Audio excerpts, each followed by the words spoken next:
صل وسلم وبارك على سيدنا ومولانا محمد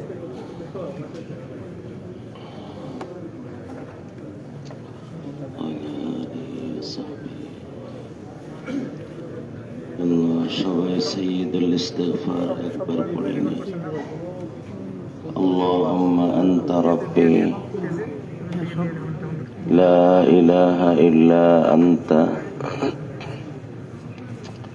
خلقتني وأنا عبدك وأنا على عهدك ووعدك ما استطعت أبوء لك بنعمتك علي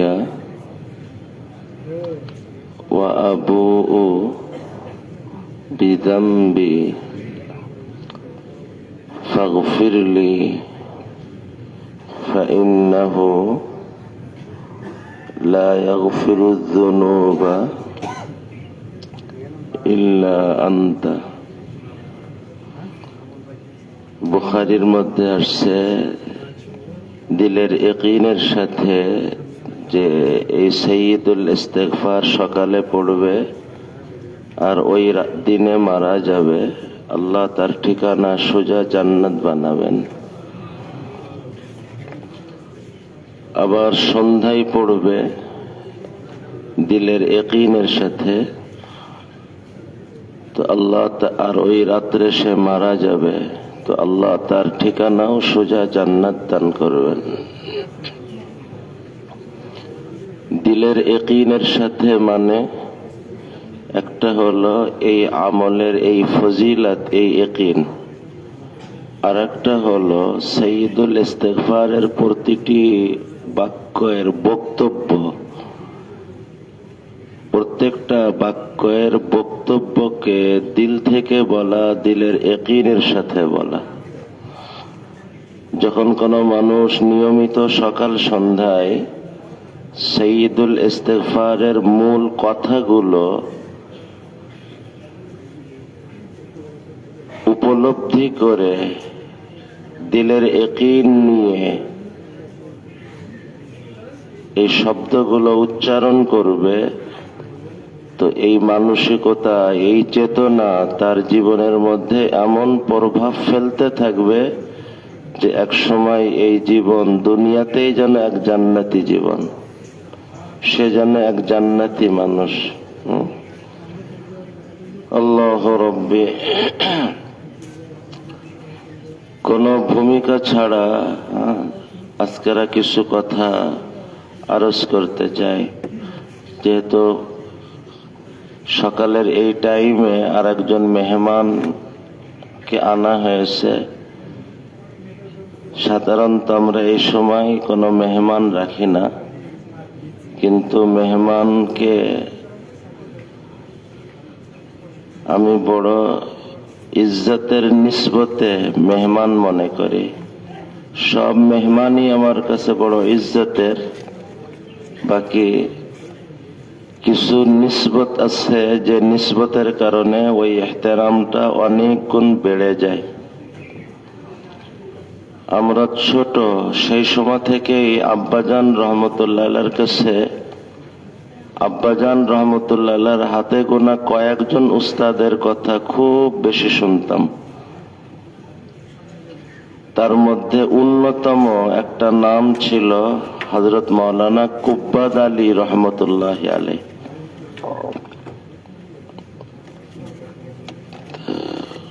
সবসময় তলাশ ছিল এই খানদানকে বের করা। পরে আমি যখন 2010 সালে নোয়াখালীর সফর, চিল্লার সফর হয়, ওই সময় এই খানদানকে তলাশ করে বের করে দেখা করতে যায়। হযরত মাওলানা কুব্বাদ আলী সাহেব রহমতুল্লাহ আলাইহি তখন তো হায়াতে না, বাকি ওনার সাহেবজাদা তখন হায়াতে ছিলেন। ওই খানদানেরই পরপুতা সম্ভবত আসেন, আলহামদুলিল্লাহ অল্প বয়স, বাকি আল্লাহ তাআলা অনেক কাজ নিতেছেন। কাজের কারণেও আর ওই খানদানের নিসবতের কারণে আমি মেহমান, অনেকেই হয়তো নাম শুনে থাকবেন, হযরত মাওলানা উমায়ের কুব্বাদি, ওই মাওলানা কুব্বাদ আলী সাহেব রহমতুল্লাহ আল্লাহর নামের সাথে মিলায়ে কুব্বাদি শব্দটা আর কি। তো ওনাকে এবার পাওয়ার জন্য আমি দাওয়াত দিলাম। তো আমাদের স্বাভাবিক রুটিন এর সাথে ওনার সময় মেলে নাই। পরে দেখলাম যে সকালে আমার আলোচনাকে যদি আমি হাফ করে দিই, অর্ধেক করে দিই, এই সময় ওনার একটা সুযোগ হতে পারে। আর উনি অনেক কষ্ট করে সে রাত্রে প্রোগ্রাম ঢাকাতে সেরে সারা রাত জেগে এই শেষ রাত্রে পৌঁছছেন। এই জন্য আজকের আলোচনা আমি অর্ধেক সময় করব আর অর্ধেক সময় উনি করবেন ইনশাআল্লাহ। এই জন্য কোনো তামহিদ ভূমিকা ছাড়া আমি সরাসরি আজ কয়েকটা কথা আপনাদের খিদমতে আরজ করতে চাই। এক নম্বর, এই যে সাইয়্যিদুল ইস্তিগফার, যার ফজিলত মাত্র বললাম, কেউ যদি দিলের ইয়াকিন নিয়ে সকালে পড়ে আর ওই দিনে মারা যায়, সন্ধ্যায় পড়ে আর ওই রাতে মারা যায়, তার ঠিকানা সোজা জান্নাত হবে। এই যে দিলের ইয়াকিন নিয়ে পড়া, এর অর্থ কি? এর এক অর্থ যেটা সবাই খুব সহজে বুঝে, যে এই আমলের এই ফজিলত, এই বিশ্বাস আর ইয়াকিন নিয়ে এই আমল করা।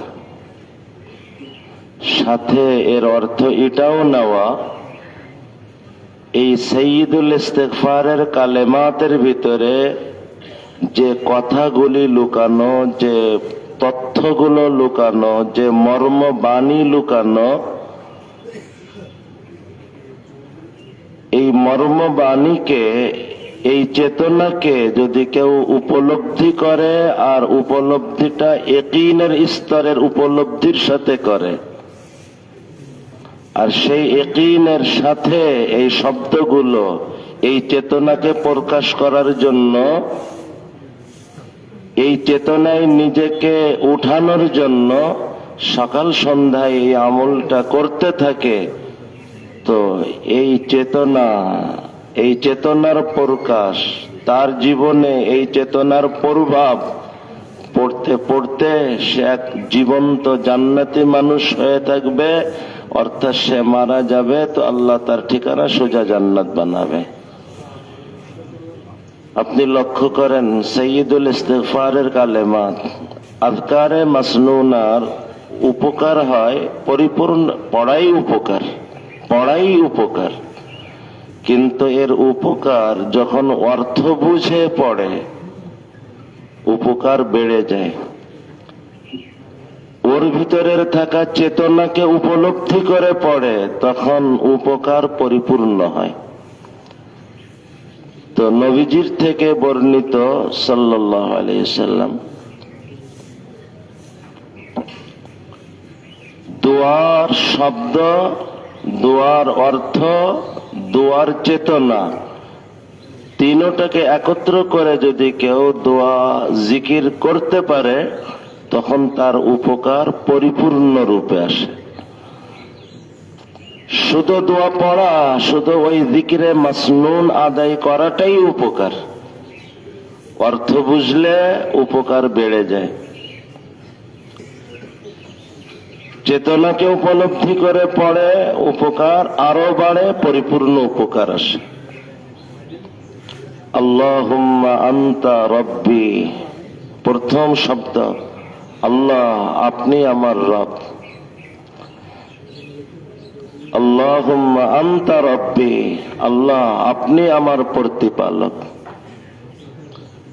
দৈনিক সকাল সন্ধ্যায় বলে, দোকান আমার প্রতিপালক না, ক্ষেত আমার রব না, চাকরি আমার রব না, কোনো কিছুই আমার রব না, আমার রবকে আপনি আল্লাহ।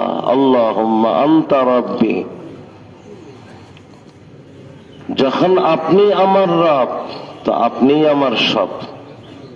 এই আপনি আমার সব, লা ইলাহা ইল্লা আনতা, আপনি ছাড়া আমার কোনো ইলাহ নেই। আপনার সামনে আমি নিজেকে অর্পণ করলাম, আমি আপনাকে মাবুদ হিসেবে মেনে নিলাম। লা ইলাহা আল্লাহুম্মা আনতা রাব্বি, এর ফলাফল লা ইলাহা ইল্লা আনতা। যখন আপনি আমার রব, তো আপনি আমার সব, আপনি আমার মাবুদ। একটা অংশ গেল। খালাকতানি, আল্লাহ আপনি আমাকে সৃষ্টি করছেন, আমার সৃষ্টিকর্তা আপনি, আর কেউ না। যখন আপনিই আমার স্রষ্টা, তো আমি আপনার দাস, আমি আপনার গোলাম। খালাকতানি ওয়া আনা আবদুক, আপনি আমাকে সৃষ্টি করছেন, তো আমি আপনার গোলাম। কারণ যে যেটাকে বানায়, যে যেটাকে তৈরি করে, তারপরে তার কর্তৃত্ব চলে। এই জীবন তো আপনি দিয়েছেন, এই জীবনের পরে কর্তৃত্ব কার চলবে? আপনার চলবে। আপনি আমার মালিক, আপনি আমি আপনার গোলাম, আমি আপনার দাস, আমি আপনার বান্দা। খালাকতানি ওয়া আনা আবদুক। দোনো কথাকে সামনে রেখে প্রথম বক্তব্য হলো আপনি আমার রব, তো আপনি আমার সব, মানে আপনি আমার মাবুদ। পাশাপাশি এই কথা, আপনি আমার স্রষ্টা, তো আপনি আমার মালিক, আমি আপনার গোলাম, আমি আপনার দাস। দোনো কথাকে সামনে রেখে 3 নম্বর ঘোষণা দিতেছে, ওয়া আনা আলা আহদিকা ওয়া ওয়াদিকা মাস্তাতাত। আল্লাহ, যখন আপনি আমার সব, আমি আপনার গোলাম, তো আপনার সাথে করা প্রতিটি অঙ্গীকার আমি আমার সাধ্যানুপাতে রক্ষা করাই অঙ্গীকারবদ্ধ। আল্লাহ, আপনার সাথে আমি যা যা অঙ্গীকার করছি,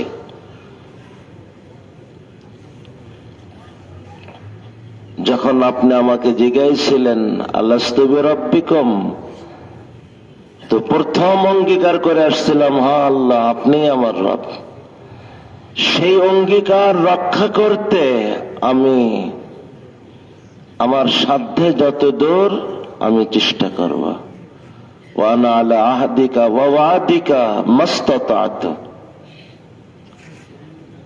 প্রত্যেকদিন সকালে সে যখন বলে আল্লাহ আপনি আমার রব, আপনি আমার সব, আপনি আমার মাবুদ, আবার বলে আপনি আমার স্রষ্টা, আমি আপনার গোলাম, আবার বলে আপনার সাথে করা আমার অঙ্গীকার ওয়াদা আমি আমার সাধ্যানুপাতে পুরা করার জন্য অঙ্গীকারবদ্ধ।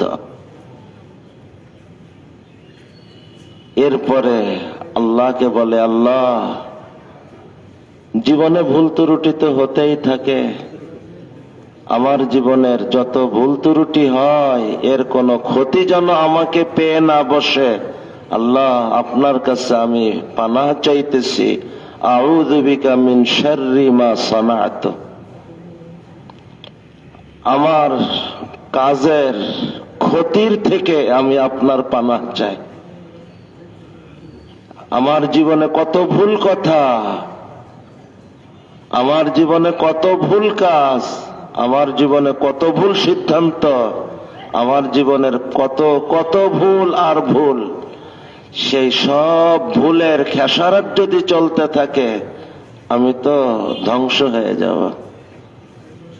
আল্লাহ আমার জীবনের সমস্ত কাজের ক্ষতি থেকে, শারারত থেকে আমি আপনার কাছে পানাহ চাইতেছি। আল্লাহ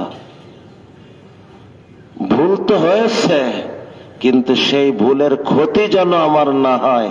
আল্লাহ আমি আপনার কাছে আমার সমস্ত কাজ কর্মের ক্ষতি থেকে, অনিষ্টতা থেকে আমি আপনার কাছে পানাহ চাই। ক্ষতি আমার কোন কাজের কারণে আখিরাতে যেন ক্ষতিগ্রস্ত না হয়, আমার কোন কাজের দুনিয়াতেও যেন ক্ষতিগ্রস্ত আমি না হয়। আউযু বিকা মিন শাররি মা সানা'তু। আল্লাহর কাছে পানা চাইতেছে, দৈনিক সকালে দৈনিক সন্ধ্যায় ভালো হওয়ার চেষ্টা করে, ভুল হয়, দৈনিক সকালে বলে আল্লাহ যে ভুলগুলো হয়ে গেছে তার কোনো ক্ষতি যেন আমার না হয়। আবার সন্ধ্যায় বলে আল্লাহ আমি যে কাজগুলো করে ফেলছি তার কোনো ক্ষতি যেন আমার না হয়, আমি আপনার কাছে পানা আশ্রয় চাইতেছি। আউযু বিকা মিন শাররি মা সানাত আবুউ লাকা বিনি'মাতিকা আলাইয়া ওয়া আবুউ বিযামবি। অনেক গুরুত্বপূর্ণ একটা অংশ। আল্লাহ আমি স্বীকার করতেছি আমার প্রতি আপনার সমস্ত নেয়ামত, আর লজ্জিত মানসিকতার সাথে স্বীকারও করতেছি এই নেয়ামত পেয়ে আমি যত নাফরমানি এর পরে করতেছি। কি আজীব কথা, মানুষ আমাকে একটু উপকার করে, মনে করেন আমাকে কেউ 100 টাকা দিল, উপকার করলো, আমি অভাবী পরেশানিতে, তা আমাকে কেউ 1000 টাকা দিয়ে সহযোগিতা করলো, মানুষ তার শুকরিয়া আদায় করে, কৃতজ্ঞতা আদায় করে। অনেকে আছে কৃতজ্ঞতা আদায় করে না, চুপচাপ থাকে, এই একটা পর্যায়ে। কিন্তু এমন কি হওয়া যায় যে টাকা সে আমাকে দিল সেই টাকা তার বিপক্ষে, তার বিরুদ্ধে আমি ব্যবহার করি? এ কেমন নিচ মন, কত মন্দ মন, কত মন্দ আচরণ। তার দেওয়া টাকা তার নাফরমানিতে, তার বিরুদ্ধে আমি ব্যবহার যদি করি, আমার থেকে মন্দ আর কে হবে? এবার ভাবেন, দৃষ্টিকে দিয়েছে, কৃতজ্ঞতা তো ছিল এই চোখ দিয়ে কোরআন তেলাওয়াত করব, এই চোখ দিয়ে বাবা মাকে দেখব, তার সেবা করব, এই চোখ দিয়ে অসহায় মানুষ দেখব, তার পাশে দাঁড়ানোর চেষ্টা করব, এই চোখ দিয়ে দ্বীনি কাজগুলো দেখব আর দ্বীনি কাজের সহযোগিতা করব। কিন্তু এ কেমন আমি, আল্লাহ আপনার দেওয়া দৃষ্টি আপনার নাফরমানিতে আমি লাগাইতেছি। কিন্তু আশ্চর্য, আপনার দেওয়া দৃষ্টি পেয়ে এই দৃষ্টিকে আপনার নাফরমানিতে আমি ব্যবহার করা সত্ত্বেও আপনি আমার দৃষ্টি ছিনাই নেন নাই, আমাকে এখনো অন্ধ বানাই দেন নাই। দৈনিক কতবার দৃষ্টি স্লিপ হইতেছে, আর আমার দৃষ্টিকে আপনি এখনো আপন গতিতে রাখছেন। আবু লাকা বিনি'মাতিকা আলাইয়া ওয়া আবু বিযামবি। আপনার থেকে পাওয়া দৃষ্টিকে স্বীকার করতেছি, আবার ওয়া আবু বিযামবি, এই দৃষ্টিকে কেন্দ্র করে আমার থেকে হয়ে যাওয়া ভুলকেও আমি স্বীকার করতেছি। হাজারবার দৃষ্টিকে ভুলভাবে ব্যবহার করলাম, এরপরেও আপনি আমার দৃষ্টিকে আপন গতিতে বহাল রেখেছেন। এখন আমাকে অন্ধ বানান নাই একই ধারাতে, এখন আপনি আমাকে বোবা বানান নাই। আপনার দেওয়া জবান, কৃতজ্ঞতা তো কোথায়?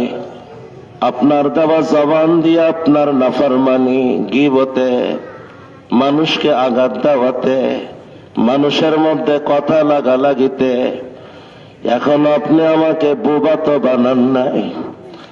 দৈনিক কত ভুল, দৈনিক কত মন্দ কথা জবানে উচ্চারিত হইতেছে, কিন্তু মাওলা এখন আপনি আমাকে বোবা বানান নাই। একদিকে আপনার নেয়ামত, অপর দিকে আমার নাফরমানি, অব্যাহত নাফরমানি, অব্যাহত নেয়ামতের ধারা। আবু লাকা বিনি'মাতিকা আলাইয়া ওয়া আবু বিযামবি। আল্লাহ আপনার দেওয়া মেধা আপনার নাফরমানিতে আমি ব্যবহার করতেছি। কিন্তু এরপরেও আপনি আমাকে এখনো বহাল তবিয়তে রাখছেন, এখন আমাকে পাগল বানায় রাস্তায় তো নামাই দেন নাই। আবু লাকা বিনিয়ামাতিকা আলাইয়া ওয়া আবু বিযামবি। আল্লাহ, এমন জালিমের জালিম আমি, এমন জালিমের জালিম। একদিকে আপনার নেয়ামত অব্যাহত, অপরদিকে আমার নাফরমানি অব্যাহত, কিন্তু সত্ত্বেও আপনি আপনার নেয়ামত আমার থেকে উঠাই নেন নাই, আমার দৃষ্টি আমার থেকে উঠাই নেন নাই, আমার শ্রবণ শক্তি আমার থেকে উঠাই নেন নাই, আমার ভাবনার শক্তি আমার থেকে উঠাই নেন নাই। আল্লাহ, আমাকে এখনো লোলা বানাই দেন নাই, ল্যাংড়া বানাই দেন নাই। এমন জালিমের জালিম আমি, ফাগফিরলি। আল্লাহ, আপনার কাছে আসছি, আমাকে একটু ক্ষমা করে দেন। ফাগফিরলি, আল্লাহ আপনি আমাকে ক্ষমা করে দেন। আপনি তো আমার রব ছিলেন, আপনি তো আমার স্রষ্টা ছিলেন। আল্লাহ, আমার থেকে এত অন্যায়, এরপরেও আপনার নেয়ামতের অব্যাহত ধারা। আল্লাহ, আপনি এমন জালিমের জালিম, আমার কি ক্ষমা মিলবে? আল্লাহ, আমার অবস্থার পরে যখন চোখ পড়ে, নিরাশা যেন আমাকে ছেয়ে ফেলে, কিন্তু আপনার দয়ার দিকে যখন চোখ পড়ে, তখন আমার দিলের মধ্যে আশা জাগে, আমি অনেক বড় পাপী, অনেক বড় আমি পাপী, অনেক বড় আমি পাপী। আমার পাপ সাগর পরিমাণ, কিন্তু এরপরেও আমি জানি সাগরের কুল আছে, কিনারা আছে, চৌহদ্দি আছে, কিন্তু মাওলা আপনার দয়ার সাগরের তো কোনো কিনারা নাই, কোনো কুল নাই, আপনার দয়ার সাগরের কোনো চৌহদ্দি নাই। ফাগফিরলি, তাই বড় আশা নিয়ে আপনার কাছে, ফাগফিরলি ফাইন্নাহু লা ইয়াগফিরুয যুনুবা ইল্লা আনতা। আল্লাহ, আপনি ছাড়া আমাকে ক্ষমা করার তো কেউ নাই। ফাগফিরলি ফাইন্নাহু লা ইয়াগফিরুয যুনুবা ইল্লা আনতা। এই শব্দটা হলো সাইয়্যিদুল ইস্তিগফারের একদম চূড়ান্ত শব্দ, আল্লাহর রহমতকে আকৃষ্ট করার। বান্দা যখন কোন ব্যাপারে এসে বলে, আল্লাহ আপনি ছাড়া আমার কেউ নাই, আপনি ছাড়া আমার কেউ নাই, শুধু আপনার দিকে তাকায় আছি, তখন আল্লাহর রহমতের মধ্যে জোশ আসে। এই সব হালাত বলে আল্লাহকে বলতেছে, আল্লাহ আপনার আমাকে মাফ করে দেন, কেন? আপনি ছাড়া তো আমাকে ক্ষমা করার আর কেউ নাই, কেউ নাই, কেউ নাই। ফাগফিরলি ফাইন্নাহু লা ইয়াগফিরুয যুনুবা ইল্লা আনতা। যখন কোন মানুষ আল্লাহ নির্ভর হয়ে এইভাবে বলে, আল্লাহ আপনি ছাড়া আমাকে ক্ষমা করার কেউ নাই, তো আল্লাহর রহমতের সাগরে ঢেউ আসে আর তাকে পার করে নেয়। হে আমার প্রিয় ভাইরা, এ হইতেছে সাইয়্যিদুল ইস্তিগফারের খুব সংক্ষিপ্ত কয়েকটা কথা, কয়েকটা ভাবনা, কয়েকটা চেতনা। দৈনিক সকাল সন্ধ্যায় এই কথাগুলিকে যদি কেউ দিলের ইয়াকিন নিয়ে, দিলের উপলব্ধিতে এনে, ইয়াকিনী স্তরে উপলব্ধিতে এনে যে আপনি আমার রব, আল্লাহ আমি দিল থেকে বলতেছি আপনি আমার রব, ইয়াকিনের সাথে বলতেছে আল্লাহ আপনি আমার সব, আল্লাহ আপনি আমার স্রষ্টা, আমি আপনার গোলাম, মাওলা আপনার দাস, আমি আপনার সাথে অঙ্গীকার রক্ষা করা আমার দায়িত্ব, আমি অঙ্গীকারবদ্ধ। এই কথাগুলো আল্লাহ আমি জবান দিয়ে শুধু উচ্চারণ করছি না, এ আমার দিলের উপলব্ধিকে প্রকাশ করতেছি, ইয়াকিনের সাথে ব্যক্ত করতেছি। আল্লাহ মাওলা আমার জীবনের কাজের ভুল থেকে আমাকে পানাহ দান করেন। আমার কাজের যদি ক্ষতি আমাকে পাইতে শুরু করে, আমি ধ্বংস হয়ে যাব নিশ্চিত। আল্লাহ আমার সমস্ত কাজকর্মের ক্ষতি থেকে আমি আপনার কাছে পানাহ চাইতেছি, আশ্রয় চাইতেছি। আর আপনার থেকে আসা নেয়ামত, আর সেই নেয়ামতের সাথে আমার নাফরমানির আচরণ, আল্লাহ আমি দোনোটা স্বীকার করতেছি।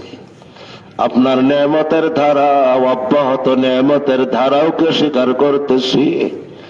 আর সেই নেয়ামত পাওয়ার পর আমার নাফরমানি, লাগাতার আমার নাফরমানিকেও আমি লজ্জিত ভাবে স্বীকার করতেছি।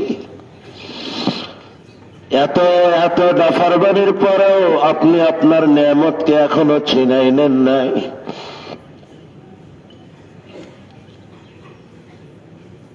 আল্লাহ যখন এত নেয়ামতের, এত নাফরমানির পরেও আপনি আমার থেকে নেয়ামত ছিনেন নাই, এখনো আমাকে অক্সিজেন দিতেছেন, এখনো আমাকে দৃষ্টি দিয়ে রাখছেন, এখনো আমাকে বুঝার শক্তি দিয়ে রাখছেন।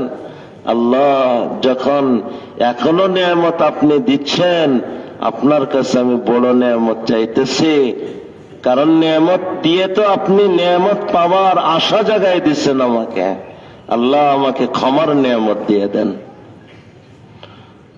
এত এত নাফরমানির পরেও যখন আপনি আমার দৃষ্টিকে এখনো বহাল রাখছেন, এত এত নাফরমানির পরে এখনো যখন আমার বুঝ শক্তিকে বহাল রাখছেন, এত এত নাফরমানির পরে আমার শ্রবণ শক্তিকে এখনো যখন বহাল রাখছেন, একটা একটা করে কয়টা নেয়ামতের কথা বলবে।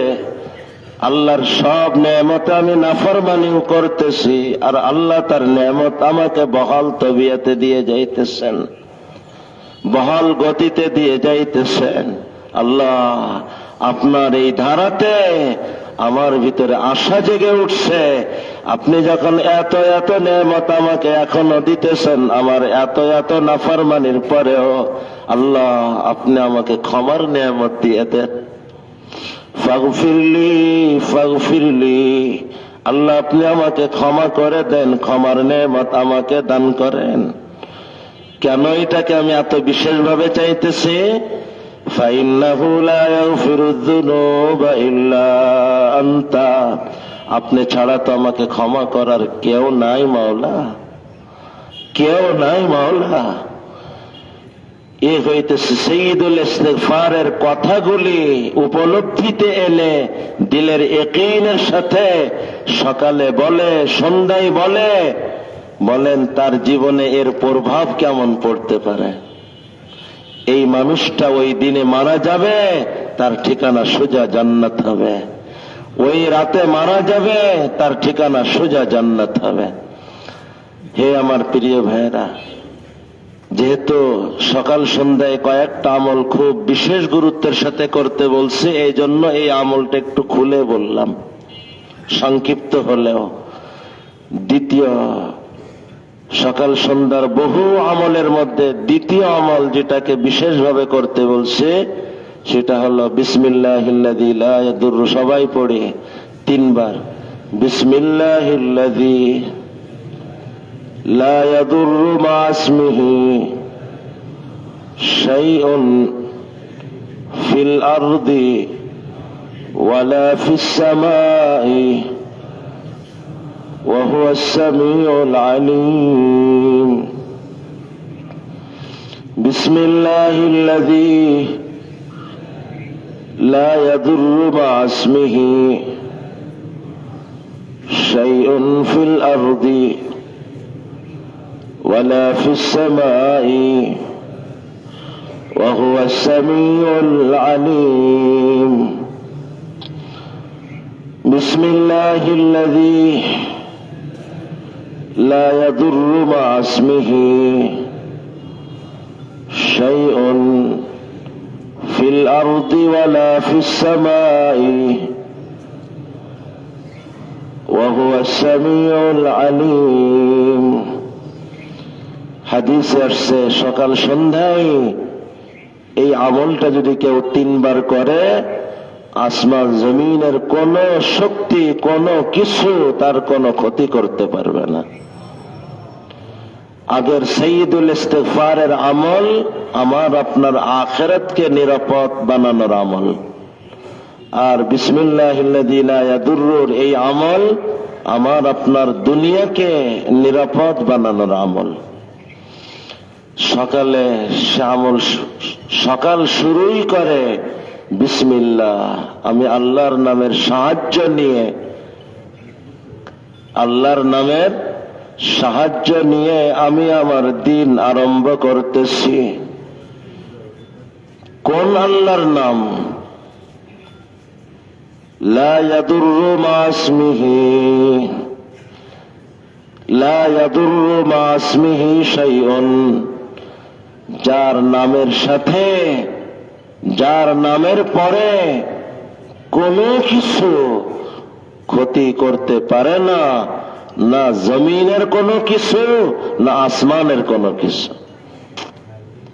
এমন মাওলা যার নাম আসার পর পৃথিবীর কে আছে যে ওই শক্তির সামনে দাঁড়াবে? দেখেন, যদি কেউ মেম্বারের কারণে ক্ষতিগ্রস্ত হয়, তার সামনে চেয়ারম্যানের এসে দাঁড়াইলে হারাই যায়। চেয়ারম্যান থেকে ক্ষতির আশঙ্কা, এমপি আপনার পক্ষে দাঁড়াইলে সে থেমে যায়। এমপির থেকে ক্ষতির আশঙ্কা, আপনার পক্ষে মন্ত্রী, প্রধানমন্ত্রী দাঁড়ায় যায়, তার ক্ষতির থেকে আপনি নিরাপদ হয়ে যান। হে আমার প্রিয় ভাইয়েরা, যে কোনো শক্তিশালী তার থেকেও বড় শক্তিধর সামনে আসে, তখন ওই শক্তি হারাই যায়।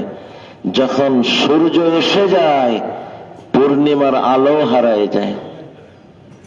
যখন সূর্য এসে যায়, পূর্ণিমার আলো হারাই যায়। পুরা কায়নাতের আল্লাহর সামনে কার শক্তি আছে বলেন? আল্লাহর সামনে কারোর শক্তি শব্দটা উচ্চারণ করাও তো শোভা পায় না। কারণ যার যতটুক শক্তি, যার যতটুক ক্ষমতা, কার থেকে পাওয়া? আল্লাহ চাইলে যে কোনো সময় দেন, আল্লাহ চাইলে যে কোনো সময় ছিনায় নেন।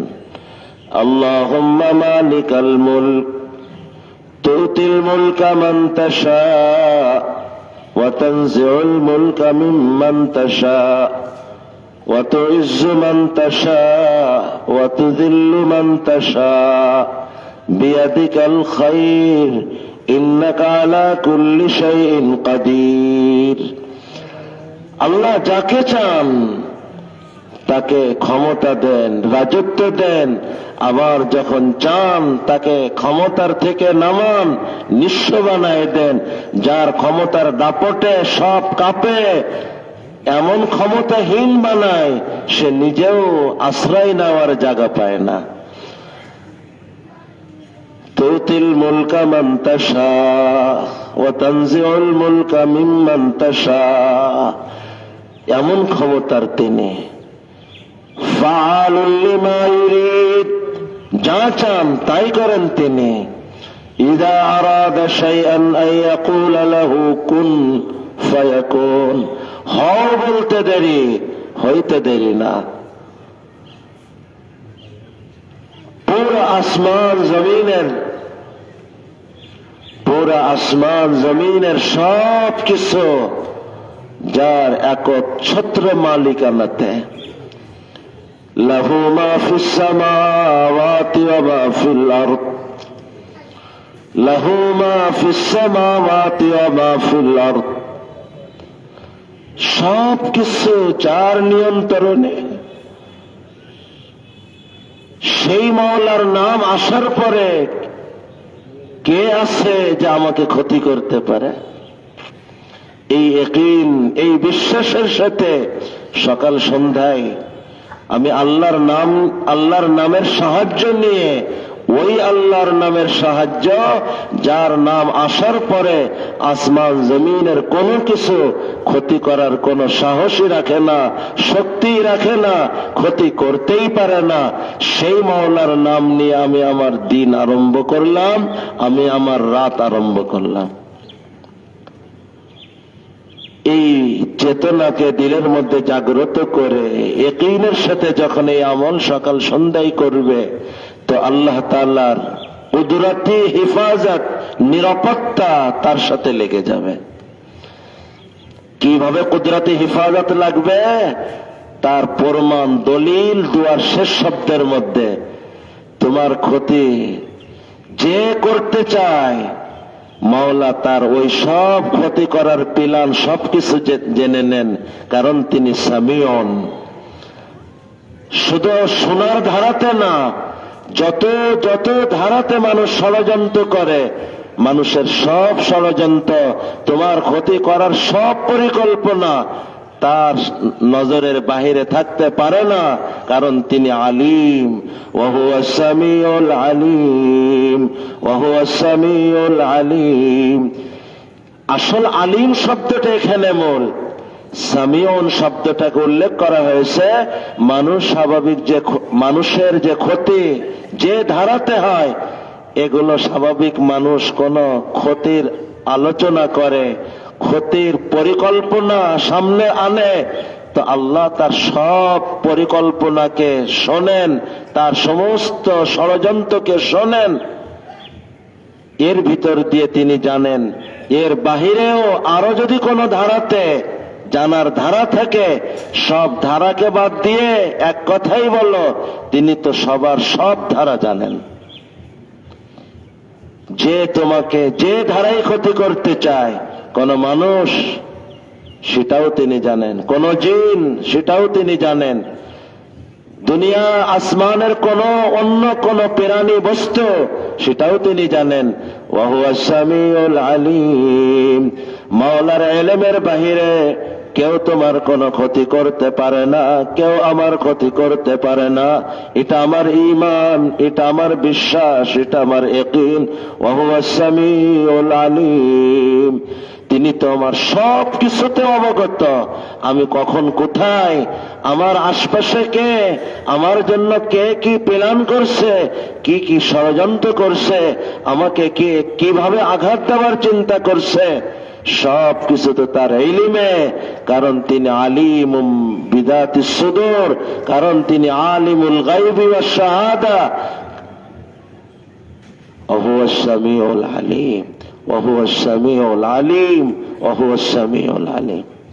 হে আমার প্রিয় ভাইরা, সকাল সন্ধ্যায় এই আমল ইয়াকিনের সাথে 3 বার করবে, তো আল্লাহ তার দুনিয়াকে নিরাপদ করে দিবেন। 3 নম্বর আমলের কথা বলছি। হে আমার প্রিয় ভাইরা,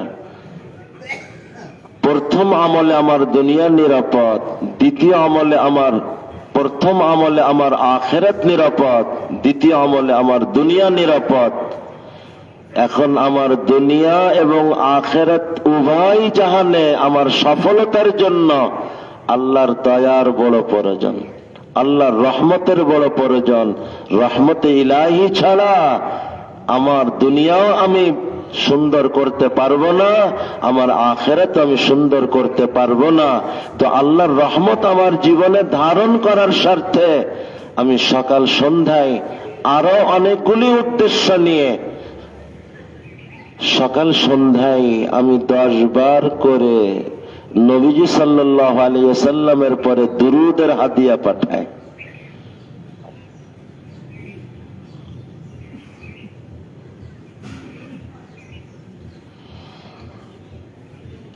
হে আমার প্রিয় ভাইরা,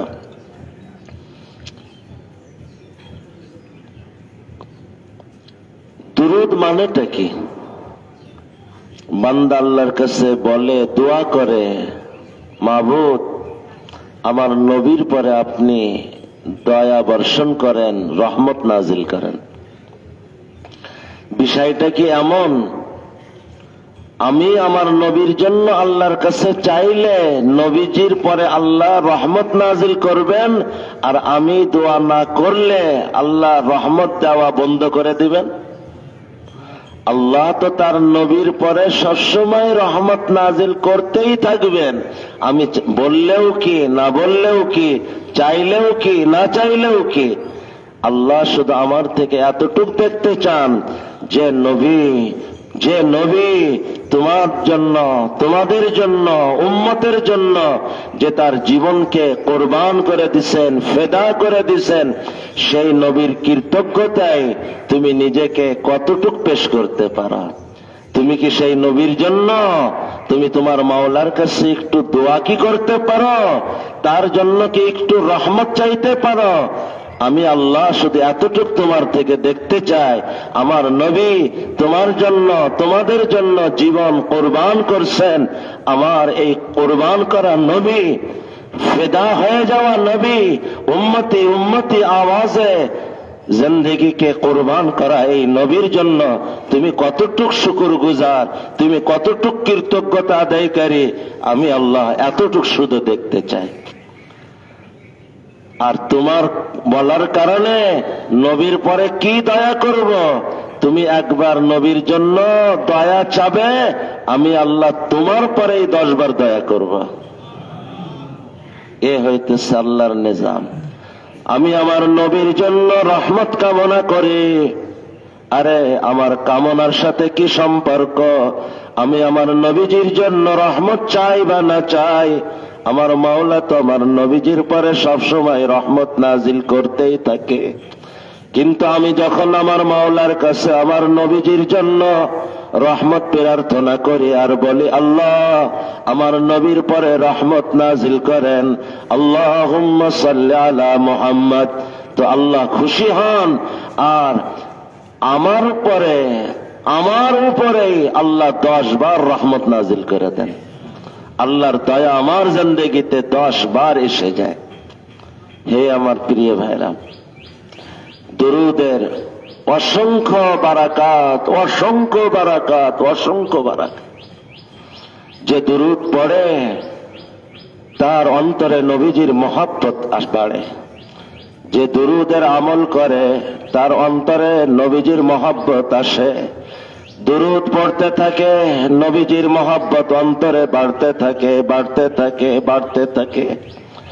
আর যখন নবীজির মহব্বত বাড়বে তো নবীজির অনুসরণ শুধু সহজ হবে না, মজাদার হবে, লোভনীয় হবে।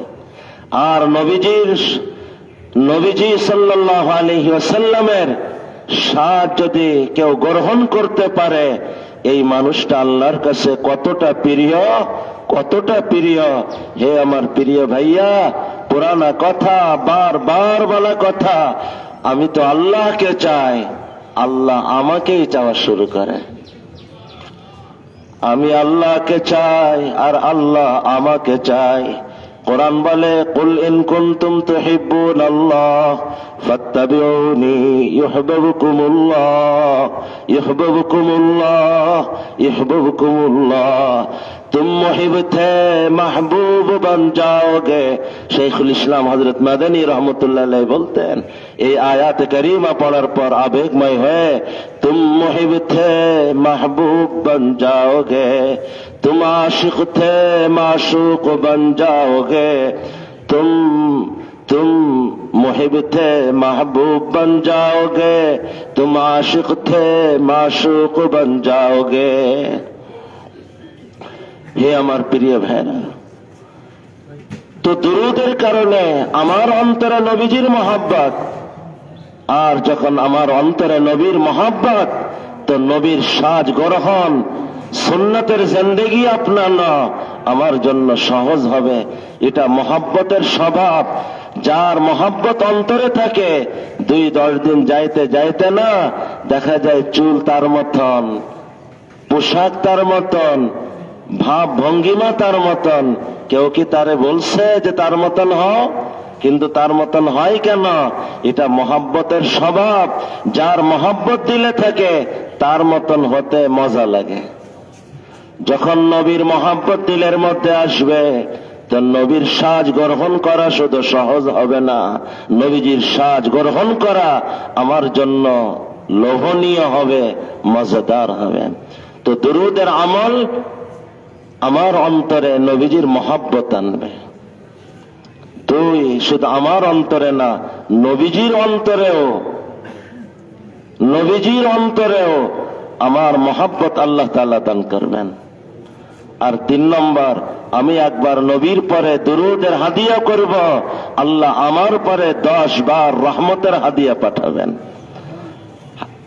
এই দুরূদ, হে আমার প্রিয় ভাইরা, হাদিসে আসছে সকালে 10 বার, সন্ধ্যায় 10 বার যদি কেউ দুরূদ পড়ে, নবীজির সাথে তার সম্পর্ক এতটা মহব্বতের, এতটা নিবিড়, এতটা গভীর। আল্লাহ হাদিসের শব্দ, ওয়াজাবাত লাহু শাফাআতি ইয়াউমাল কিয়ামা, কিয়ামতের দিন নবীজি বলেন তার জন্য সুপারিশ করা আমি আল্লাহর রাসূলের জন্য আমি অপরিহার্য মনে করি। ওয়াজাবাত লাহু শাফাআতি ইয়াউমাল কিয়ামা। এজন্য ভাইরা আমার, সকাল সন্ধ্যায় 10 বার দুরূদ নিয়মিত পড়ার চেষ্টা করব ইনশাআল্লাহ। আর এই দুরূদের আমলের সাথে এই দোয়াটা একবার করে নিব, আল্লাহ আমার ভিতরকে আমার নবীজির ভিতরের মতো সাজায় দেন, আমার বাহিরকে আমার নবীজির বাহিরের মতো সাজায় দেন। কখনো একটু খুলেও বলবো, আল্লাহ আমার দৃষ্টিকে নবীজির মতো পবিত্র বানায় দেন, আমার দৃষ্টিকে নবীজির মতো সজ্জিত কল্যাণের দৃষ্টি বানায় দেন। আল্লাহ আমার জবানকে নবীজির মতো পবিত্র, নবীজির মতো সজ্জিত, নবীজির মতো কল্যাণের জবান বানায় দেন। আল্লাহ আমার ভাবনাকে নবীজির মতো পবিত্র, নবীজির মতো সজ্জিত, নবীজির মতো কল্যাণের ভাবনা বানায় দেন। আল্লাহ আমার ভিতর আমার নবীজির ভিতরের মতো সাজায় দেন, আমার বাহির নবীজির বাহিরের মতো সাজায় দেন। ভিতর বাহির নবীজির মতন যত সাজবে, এ জীবন তত আল্লাহর মাহবুব হতে থাকবে। তুমি মুহিব্বুর রহমান থেকে মাহবুবুর রহমান হতে থাকবে। যে আল্লাহকে তুমি চাইতে, ওই আল্লাহ তোমাকে আমাকেই চাইতে শুরু করবে। হে আমার প্রিয় ভাইরা, 10 বার দুরূদ, 10 বার দুরূদ অনেক সময় লাগবে না। সব থেকে ছোট্ট দুরূদ নাসাই শরীফের মধ্যে আসছে, একবার পড়ব সাল্লাল্লাহু আলান নবী মুহাম্মদ, এরপর সাল্লাল্লাহু আলাইহি ওয়াসাল্লাম 9 বার। আপনি ঘড়ি মিলায় দেখেন 24 সেকেন্ড সময় সর্বোচ্চ লাগবে, ধরে নেন 25 সেকেন্ড। তো নবীজির জন্য সকালে 25 সেকেন্ড আর সন্ধ্যায় 25 সেকেন্ড সময় দেওয়া যাবে না ইনশাআল্লাহ। হ্যাঁ, এখনই আপনি ঘড়ি দেখে আমলটাই করে নেন, দেখেন 25 সেকেন্ড পার হবে না। সবাই 10 বার পড়েনি, সাল্লাল্লাহু আলান নবী মুহাম্মদ সাল্লাল্লাহু আলাইহি ওয়াসাল্লাম, সাল্লাল্লাহু আলাইহি ওয়াসাল্লাম, সাল্লাল্লাহু আলাইহি ওয়াসাল্লাম, সাল্লাল্লাহু আলাইহি ওয়াসাল্লাম, সাল্লাল্লাহু আলাইহি ওয়াসাল্লাম, সাল্লাল্লাহু আলাইহি ওয়াসাল্লাম, সাল্লাল্লাহু আলাইহি ওয়াসাল্লাম, সাল্লাল্লাহু আলাইহি ওয়াসাল্লাম, সাল্লাল্লাহু আলাইহি ওয়াসাল্লাম। হে আমার প্রিয় ভাইয়া, কেউ যদি দুরূদ বুঝে পড়ে, আল্লাহ তার জন্য শিরিকের দরওয়াজা বন্ধ করে দিবেন, জড় কেটে যাবে তার। কারণ দুরূদ মানে নবীজির জন্য আল্লাহর কাছে কিছু চাওয়া। নবীর কাছে চাওয়া না নবীর জন্য চাওয়া? বলেন কার কাছে? যখন নবীর কাছেই চাওয়া না, বরং নবীর জন্য চাওয়া, তখন কোন পীর বুজুর্গের কাছে চাবে, কোন কবর আর মাজারে চাবে? যখন নবীর কাছেই চাওয়া হইতেছে না, বরং নবীর জন্য চাওয়া হইতেছে, তুমি মাজারের কাছে কি চাবে? পারলে মাজারওয়ালার জন্য কিছু চাও। পীর বুজুর্গের কাছে কি চাবে? বরং ওই পীর বুজুর্গের জন্য আল্লাহর কাছে দোয়া করো। দেখো, নবীজির কাছে চাওয়া হচ্ছে না, বরং নবীর জন্য চাওয়া হইতেছে। আল্লাহুম্মা সাল্লি আলা মুহাম্মদ, নবীর জন্য চাওয়া, নবীর কাছে চাওয়া না। যে এই কথা বুঝে নিল, শিরিকের জ্বর কেটে গেল। আল্লাহ যে কথাগুলো বলাইলেন, শোনাইলেন, আল্লাহ আমাদেরকে আমলে আনার তৌফিক দান করেন। এই তিনটা আমল, সকাল সন্ধ্যার অনেক আমল, বিশেষভাবে এই তিনটা আমলের কথা বলছে। আল্লাহ আমাকে, আমাদের সবাইকে মুআযাবাতের সাথে, মুদাওয়ামাতের সাথে দোয়াগুলি করা, উপলব্ধিতে দোয়ার চেতনাকে উপলব্ধিতে এনে ইয়াকিনের সাথে দোয়া করার তৌফিক আল্লাহ আমাদেরকে দান করেন। এখন মেহমান কথা বলবেন। যেভাবে আমরা বসে থাকি সেইভাবেই আমরা বসে থাকবো ইনশাআল্লাহ। আমি আমার বাকি অংশ ওনার হাওয়ালা করছি। আমি এই খানদানকে, এই নিসবতকে আমি অনেক শ্রদ্ধা করি ছোটবেলা থেকে। কারণ আব্বাজান রহমতুল্লাহ আলাইহির কাছে আমি তার মুরব্বীদের যে কয়জনের নাম বেশি শুনছি, তার মধ্যে সব থেকে বেশি শোনা পড়ছে হযরত হাফিজ হুজুর রহমতুল্লাহ আলাইহির নাম, আর হযরত মাওলানা কুব্বাদ আলী সাহেব রহমতুল্লাহ আলাইহির নাম। আজ তো আর মাওলানা কুব্বাদ আলী সাহেব রহমতুল্লাহ আলাইহি আমাদের কাছে নাই, কিন্তু আল্লাহ ওই নিসবত আমাদের মাঝখানে এনে দিয়েছেন। আল্লাহ এই নিসবতকে আল্লাহ কবুল করেন, আর ওনার খিদমাত আল্লাহ আরো ওয়াসি করেন, এবং সমস্ত খিদমাতকে আল্লাহ কবুল করেন।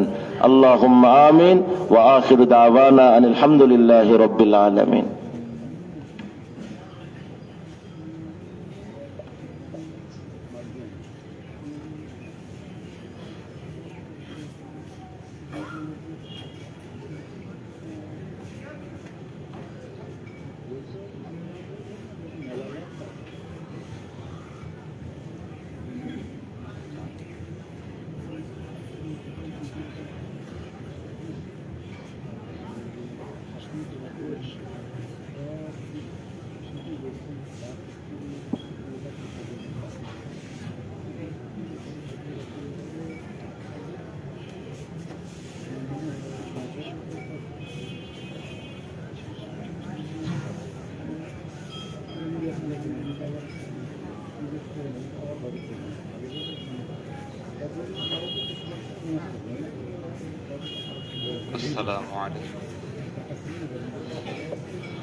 আসসালামু আলাইকুম ওয়া রাহমাতুল্লাহি ওয়া বারাকাতুহু।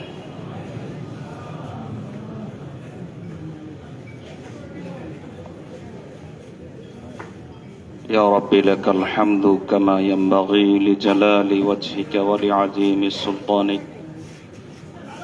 اللهم صل على سيدنا محمد وعلى آله وأصحابه وبارك. أما بعد، فأعوذ بالله من الشيطان الرجيم. بسم الله الرحمن الرحيم. والذين آمنوا أشد حبا لله. بارك الله لنا ولكم في القرآن العظيم ونفعنا به. أستغفر الله لي ولكم ولسائر المسلمين، إنه هو الغفور الرحيم. اللهم صل على سيدنا محمد وعلى آل سيدنا محمد وبارك وسلم. اللهم صل على سيدنا محمد وعلى آل سيدنا محمد وبارك وسلم. اللهم صل على سيدنا محمد وعلى آل سيدنا محمد وبارك وسلم. শুরুতেই আল্লাহ তাআলার শুকর আদায় করি এজন্য যে আল্লাহ তাআলা আমার মতো একজন অযোগ্য গুনাহগার সিয়াকার এখানে আসার তৌফিক তিনি দান করেছেন। একজন আল্লাহওয়ালার সহবতে আসার তৌফিক দান করেছেন। জীবনের সর্বশ্রেষ্ঠ নেয়ামত আল্লাহওয়ালাদের সহবত। হযরত হাসান বসরি রহমতুল্লাহ আলাইহি বলতেন, আর সেই সর্বশ্রেষ্ঠ নেয়ামত এই মুহূর্তে আল্লাহ আমাকে দান করেছেন। এজন্য অন্তঃস্থল থেকে প্রথমেই আল্লাহর শুকর আদায় করি, আলহামদুলিল্লাহ। দোয়া চাই আল্লাহ যেন উপকারী কথা বলার তৌফিক দান করেন।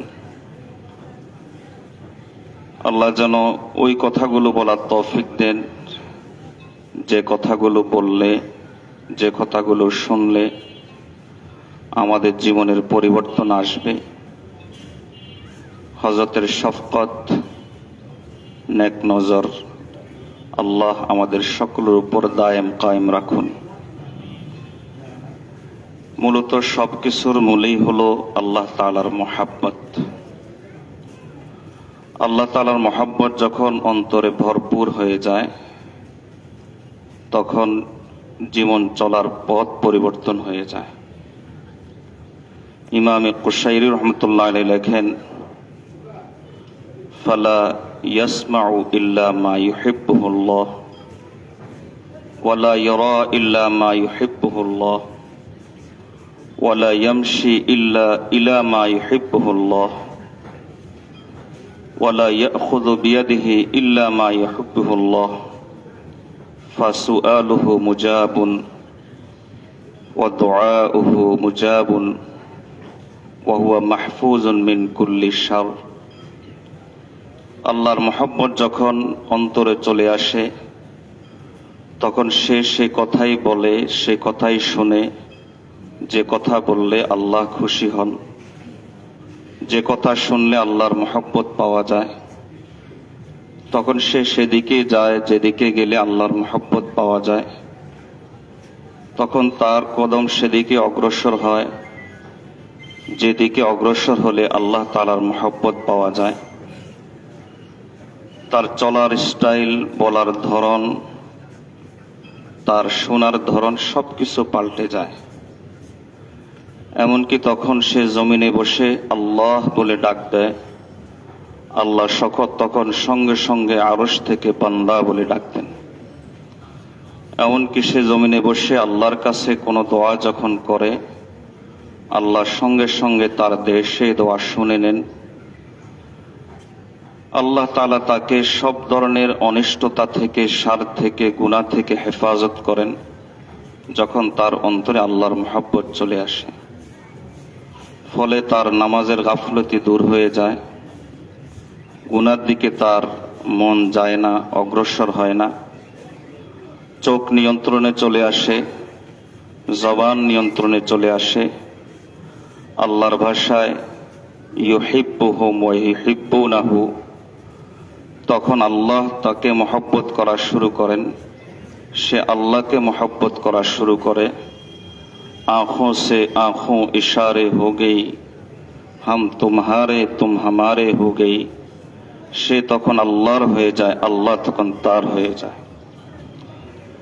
আল্লাহর ভাষায় আজিল্লাতিন আলাল মুমিনিন ওয়া ইজ্জাতিন আলাল কাফিরিন, তখন তার অবস্থা হয়ে যায় এমন, মুমিনদের সাথে তার চাল চলন, চলাফেরা, উঠা বসা সবগুলো হয় অতি নম্র, অতি ভদ্র, অতি শালীন। আর কাফেরদের সাথে তার চলাফেরা, উঠা বসা, আচরণ একজন মুজাহিদের মতো বীরত্বের সাথে। ইউজাহিদুনা ফি সাবিলিল্লাহ, সে যতই পরিস্থিতি ভয়ানক হোক না কেন, ফিতনা যত উত্তালই হোক না কেন, সে সীসা ঢালা প্রাচীরের মতো দাঁড়িয়ে যায়।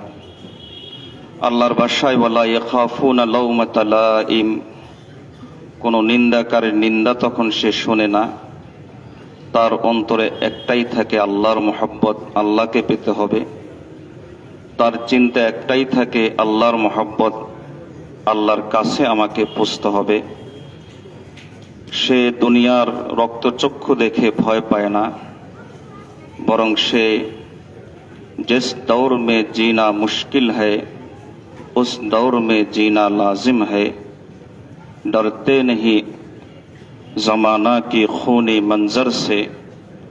দুনিয়ার রক্তচক্ষু দেখে সে তখন ভয় করে না, বরং যেই যুগে যেই সময়ে বাঁচা মুশকিল হয় সেই সময়ে সে আল্লাহর মহব্বত নিয়ে আল্লাহকে পাওয়ার জন্য সে সামনে আগাতে থাকে। আল্লাহ আমাদের অন্তরে সেই মহব্বত এনে দিক। আমরা সকলে আল্লাহর কাছে দোয়া করি। এজন্যই রাসূলুল্লাহ সাল্লাল্লাহু আলাইহি ওয়াসাল্লাম আল্লাহর কাছে এই মহব্বত এমনভাবে চাইতেন। নবীজির ভাষা ছিল অত্যন্ত দরদের ভাষা। নবীজির প্রতিটি কথা ছিল হৃদয়ে ছুঁয়ে যাওয়ার মতো কথা।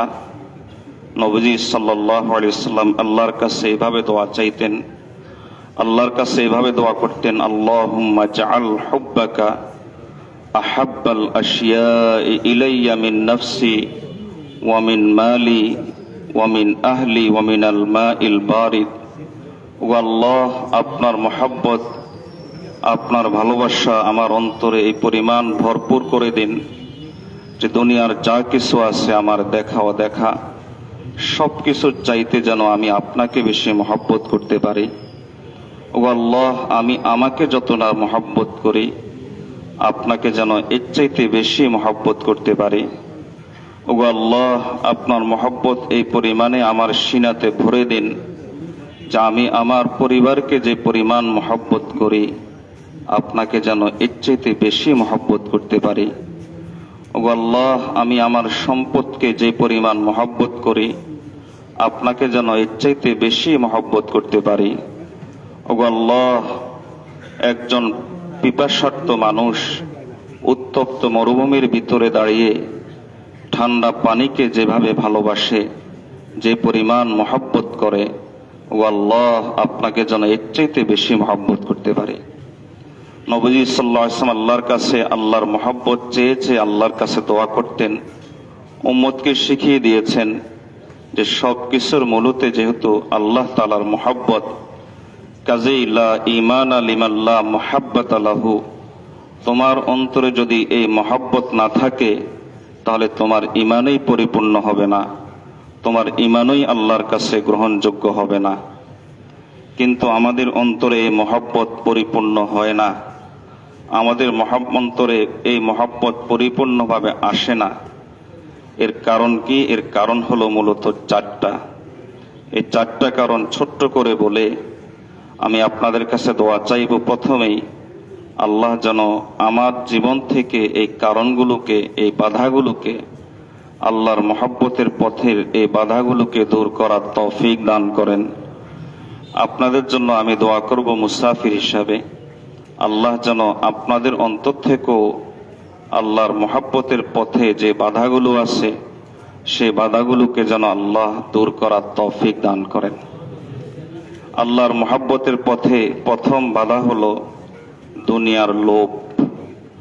দুনিয়ার লোভ যখন কোনো ব্যক্তির অন্তরে চলে আসে, যত বেশি আসবে অন্তর থেকে আল্লাহর মহব্বত তত বেশি দূর হবে। এজন্য সাহাবায়ে কেরাম রাদিয়াল্লাহু তাআলা আজমাইন আল্লাহকে এত বেশি মহব্বত করতে পেরেছেন কেন? এর কারণ হলো যখন তারা তাদের অন্তর থেকে দুনিয়া বের করতে পেরেছেন, যখন তারা তাদের দৃষ্টিকে আল্লাহর দিকে দিয়েছেন পরিপূর্ণভাবে, আসবাব থেকে ফিরিয়ে যিনি আসবাবের মালিক তার দিকে যখন দৃষ্টিটা দিয়ে দিয়েছেন, তখন তাদের অন্তর থেকে দুনিয়ার লোভ চলে গিয়ে আল্লাহর মহব্বত চলে এসেছে। দুনিয়া মে হো দুনিয়া কা তলবগার नहीं हो, বাজার সে গুজরা হো খরিদার नहीं हो। দুনিয়াতে ছিলেন তারা, কিন্তু দুনিয়া লোভী ছিলেন না। বাজারে গিয়েছেন তারা, কিন্তু কখনো খরিদ্দার ছিলেন না।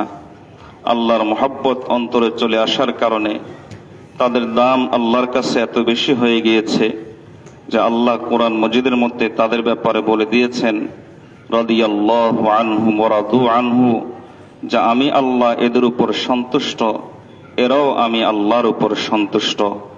এর পেছনে রহস্যটা কি? রহস্য একটাই, সেটা হলো তারা দুনিয়ার লোভকে, দুনিয়ার মহব্বতকে অন্তর থেকে দূরে সরিয়ে দিয়েছেন। দুনিয়ার লোভকে, দুনিয়ার অন্তর থেকে দুনিয়ার লোভকে যদি অন্তর থেকে দূরে সরানো না হয়, তাহলে এই দুনিয়ার লোভ আল্লাহর মহব্বতের পথে কত বড় বাধা। রাসূলুল্লাহ সাল্লাল্লাহু আলাইহি ওয়াসাল্লাম হাদিসের মধ্যে ইরশাদ করেন, মা জিবানে জাইআনে উরসিলা ফি গানামিন বিআফসাদা লাহা মিন হিরসিল মারই আলাল মালি ওয়াশশারফি লিদীনিহি। একজন মানুষের অন্তরে যখন দুনিয়ার লোভ চলে আসে, তখন দুটা ক্ষুধার্ত বাঘের সামনে একটা বকরিকে রেখে দিলে ওই বকরির যেই অবস্থা হয়, তখন একজন মানুষের অন্তরে যখন দুনিয়ার লোভ চলে আসে, তার কাছে তার ঈমানের এই অবস্থা হয়, তার কাছে তার দ্বীনের এই অবস্থা হয়, তার কাছে তার আমলের এই অবস্থা হয়। তখন সামান্য অজুহাতে দেখা যাবে যে নামাজ কাজা করে বসবে, সামান্য 2 টাকার জন্য দেখা যাবে যে সে হারাম খেয়ে বসবে, সামান্য দুনিয়ার স্বার্থে সে দেখাবে যাবে যে আরেকজনের উপর আঘাত করে বসবে, আরেকজনের পকেট কেটে বসবে, আরেকজনকে কষ্ট দিয়ে বসবে। এর পেছনে মূল কারণ একটাই, সেটা হলো দুনিয়ার লোভ তার অন্তরে চলে এসেছে। ইমামে গাজালি রহমতুল্লাহ আলাইহি খুব চমৎকার একটা দৃষ্টান্ত দেন। ইমামে গাজালি রহমতুল্লাহ আলাইহি বলেন যে এক ব্যক্তিকে বাঘে দৌড়াচ্ছে, সে বাঘের দৌড়ানি খেয়ে দৌড়ে পালাচ্ছে। দৌড়াইতে দৌড়াইতে একটা সময় সে দেখলো সামনে আর রাস্তা নাই, সামনে একটা কূপ বা কুয়া। সে চিন্তা করলো যে আমি কূপে লাফ দিব, সেখানে কিছুক্ষণ পালিয়ে থাকবো, বাঘ চলে গেলে উপরে উঠে আসব। এই চিন্তা করে যখন সে কূপে লাফ দিতে গেল, আর ঠিক তখনই দেখতে পেল যে ওই কূপের মধ্যে একটা কালনাগিনী সাপ সাঁতরাচ্ছে। উপরে বাঘ আর নিচে কালনাগিনী সাপ, যাবে কোথায়? এদিক সেদিক সে তাকালো। এরপরে সে লক্ষ্য করলো যে কূপের পাড়ে কিছু ঘাস বা ছোট ছোট জঙ্গল গাছ। সে চিন্তা করলো আমি কিছুক্ষণ এগুলো ধরে ঝুলে থাকি, তারপর উপরের বাঘ চলে গেলে উপরে উঠে যাব, অথবা নিচের সাপ চলে গেলে নিচে নেমে যাব। এই চিন্তা করে সে ওই ছোট্ট ছোট্ট গাছগুলো ধরে ঝুলে থাকলো। আর ঠিক তখনই দেখতে পেল ওই ছোট্ট জঙ্গলের ভিতরে মধু পোকার বাসা, যেখান থেকে মধু টস টস করে পড়ছে। সে চিন্তা করলো আমি মধুর মজাটা নেই। এক হাত দিয়ে সে ঝুলে থাকলো, আর এক হাত দিয়ে সে মধু পোকার বাসা থেকে মধুর মজা নিতে থাকলো। আর ঠিক তখনই লক্ষ্য করলো ওই গাছগুলোকে 2টা ইঁদুর কেটে দিচ্ছে, একটা কালো ইঁদুর, একটা সাদা ইঁদুর। কিন্তু সে মধুখানার মজার ভিতরে এতটাই ব্যস্ত হয়ে গেছে যে এই যে তার বেঁচে থাকার একমাত্র অবলম্বন ঘাস ইঁদুর কেটে দিচ্ছে, সাদা ইঁদুর আর কালা ইঁদুর, তার ওদিকে কোনো খেয়াল নাই। উপরে যে তার জন্য বাঘ দাঁড়িয়ে আছে, এর প্রতিও তার কোনো ভ্রুক্ষেপ নাই। নিচে যে তার জন্য সাপ অপেক্ষা করছে, এর প্রতিও তার কোনো খেয়াল নাই। ইমামে গাজালি রহমতুল্লাহ আলাইহি বলেন, আমি তোমাদেরকে কোনো গল্প শোনাই নাই, আমি তোমাদেরকে একটা দৃষ্টান্ত শুনিয়েছি। যে বাঘটা দৌড়াচ্ছে সেই বাঘটা হলো মালাকুল মউত। প্রতিটা মুহূর্তে তোমাদের দিকে অপেক্ষা করে বসে আছে। কবির ভাষায় আমুন নুয়াত্তিউহু ওয়া আমুন কাবিলু ওয়া কাযালিকা তাতবি উমরানাল আইয়ামু। একটা দিন চলে যায়, এর অর্থ হলো আমাদের জীবনের একটা অংশ চলে যায়। একটা রাত চলে যায়, এর অর্থ হলো আমাদের জীবনের একটা অংশ চলে যায়। হযরত আলী রাদিয়াল্লাহু তাআলা আনহু বলতেন, হায়াতুকা আনফাসুন তুআদ্দু ফাকুল্লামা মাদাত নাফসুন ওয়া ক্বাদ আনকাসতা মিন উমরিকা জুজআ। একটা নিঃশ্বাস তোমার শেষ হচ্ছে, এর অর্থ হলো জীবনের একটা অংশ তোমার ক্ষয় হয়ে গেছে।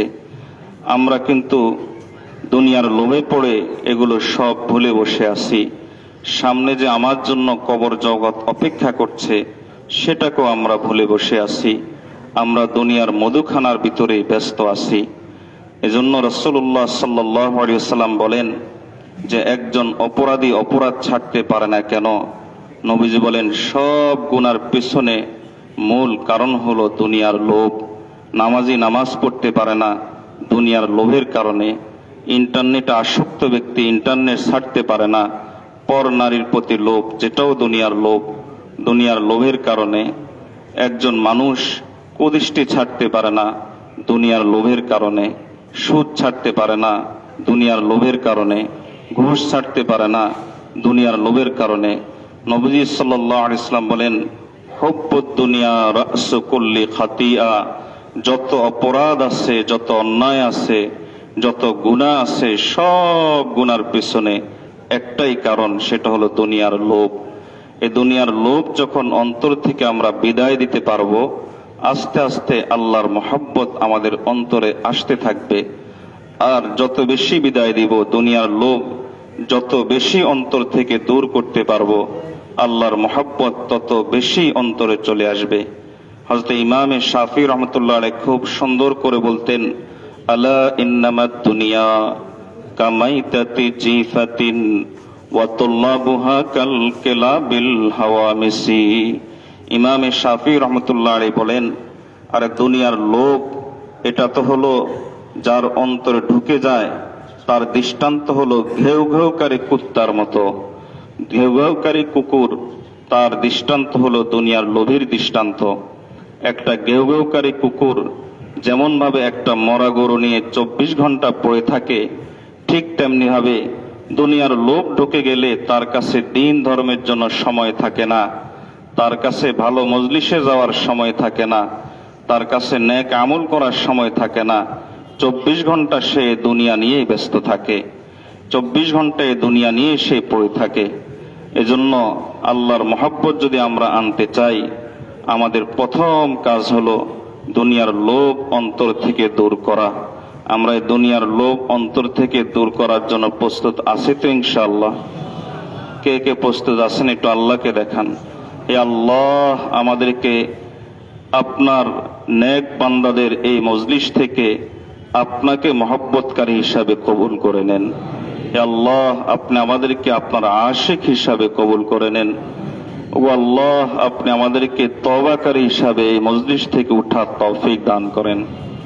দুনিয়ার লোভ অন্তর থেকে দূর করব কিভাবে?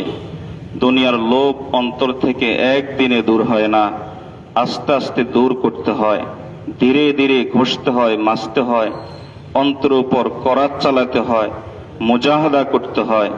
আস্তে আস্তে দুনিয়ার লোভ তখন অন্তর থেকে দূর হয়। এই মুজাহাদা চালানোর জন্য কিভাবে মুজাহাদা করতে হয়, কিভাবে এই চেষ্টাটা চালাতে হয়, এজন্য আল্লাহ ওয়ালাদের মজলিসে আসতে হয়। আল্লাহ ওয়ালাদের মজলিসে আপনি যত বেশি আসবেন, আল্লাহ অন্তর থেকে দুনিয়ার লোভ তত বেশি দূর করবেন। এজন্যই হাদিসের মধ্যে এসেছে, রাসূলুল্লাহ সাল্লাল্লাহু আলাইহি ওয়াসাল্লামকে জিজ্ঞেস করা হয়েছিল, আইয়ু জুলাসাইনা খায়রি ইয়া রাসূলুল্লাহ। আব্দুল্লাহ ইবনে আব্বাস রাদিয়াল্লাহু তাআলা বললেন, ইয়া রাসূলুল্লাহ সাল্লাল্লাহু আলাইহি ওয়াসাল্লাম, কোন মজলিসটা সবচাইতে উত্তম মজলিস? নবীজি সাল্লাল্লাহু আলাইহি ওয়াসাল্লাম তখন বললেন, যে মজলিসে 3টা বৈশিষ্ট্য পাওয়া যাবে, 3টা গুণ পাওয়া যাবে, ওই মজলিসটা হলো সবচাইতে উত্তম মজলিস। 1 নম্বর, মান যাক্কারাকুম বিল্লাহি রুয়াতুহু ওয়া যাদা ফি ইলমিকুম মানতিকুহু ওয়া যাক্কারাকুম বিল আখিরাতি আমালুহু। নবীজি বলেন, যে মজলিসে গেলে যাদের চেহারা দেখলে আল্লাহর কথা মনে পড়ে। নম্বর 2, যেখানে গেলে ইলম বাড়ে। নম্বর 3, যেখানে গেলে যাদের আমল দেখলে তোমার আখিরাতের কথা মনে পড়ে।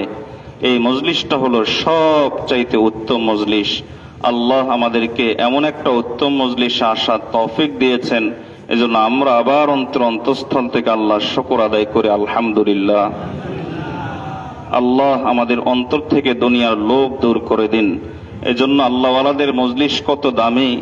নবীজি সাল্লাল্লাহু আলাইহি ওয়াসাল্লাম হাদিসের মধ্যে বলেন, লা ইয়াশকা বিহিম জালিসুহুম, এই মজলিসে যারা আসবে এরা কখনো নাকামি কি জিনিস চোখে দেখবে না। প্রতিটা সেকেন্ড আল্লাহর কাছে দামি হয়ে যাবে, এত বেশি দামি হয়ে যাবে। রাসূলুল্লাহ সাল্লাল্লাহু আলাইহি ওয়াসাল্লাম, সাহাবী জিজ্ঞেস করলেন, ইয়া রাসূলুল্লাহ সাল্লাল্লাহু আলাইহি ওয়াসাল্লাম, অমুক তো গিয়েছে, সে ওই মজলিসে শরীক হওয়ার জন্য যায় নাই, কেবলই দেখার জন্য গিয়েছে, অথবা আরেকজন জোর করে নিয়ে এসেছে, এজন্য সে এখানে এসেছে, মজলিসে শরীক হওয়া তার কোনো উদ্দেশ্য ছিল না। তার ব্যাপারে আপনার কি বক্তব্য? নবীজি বলেন, আমার আল্লাহ বলেছেন, কাদ গাফারতু লাহু, আমি আল্লাহ তাকেও মাফ করে দিয়েছি। আল্লাহ আমাদেরকে আল্লাহর এই মাফ নিয়ে ওঠার তৌফিক দান করুন। এজন্য আরিফ বিল্লাহ ডাক্তার আব্দুল হাই আরিফ বিল্লাহ হযরত হাকিম আখতার সাহেব রহমতুল্লাহ আলাই, উনাকে এক লোক জিজ্ঞেস করেছিল, হযরত মা বাবার চেহারা দেখলে শুনেছি বাইতুল্লাহ দেখার সওয়াব পাওয়া যায়, তো আল্লাহ ওয়ালাকে দেখলে কি পাওয়া যায়? হযরত তখন খুব সুন্দর করে উত্তর দিলেন, মা বাবার চেহারা দেখলে বাইতুল্লাহ পাওয়া যায়, আর আল্লাহ ওয়ালাকে দেখলে আল্লাহ পাওয়া যায়। अल्लाह वालों से क्या मिलता है, अल्लाह वालों से अल्लाह मिलता है। दम के दम में कल्ब नूरानी हुई, मर्द हक से मिल के हक्कानी हुई। আস্তে আস্তে আস্তে আস্তে এ জাতীয় মজলিসে যত বেশি আসবেন, আল্লাহ তাআলা আপনার এই অন্তরটাকে তার মহব্বত দিয়ে নূরানি করে দেবেন। আল্লাহ আমাদেরকে আরো বেশি বেশি করে আল্লাহ ওয়ালাদের মজলিসে শরীক হওয়ার তৌফিক দান করুন। আল্লাহর মহব্বতের পথে আরেকটা বাধার নাম হলো অহংকার।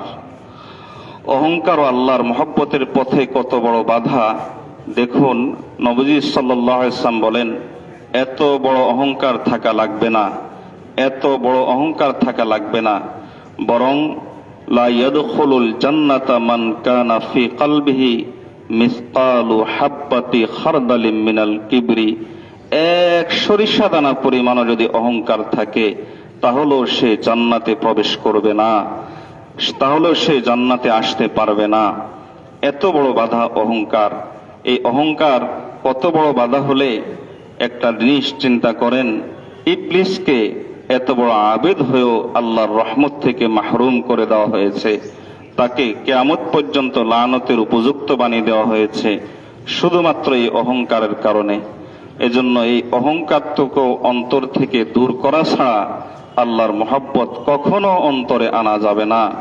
দুনিয়ার লোভ যেমন ভাবে আল্লাহর মহব্বতের পথে একটা বড় বাধা, ঠিক তেমনি হবে এই অহংকারটাও আল্লাহর মহব্বতের পথে অনেক বড় বাধা।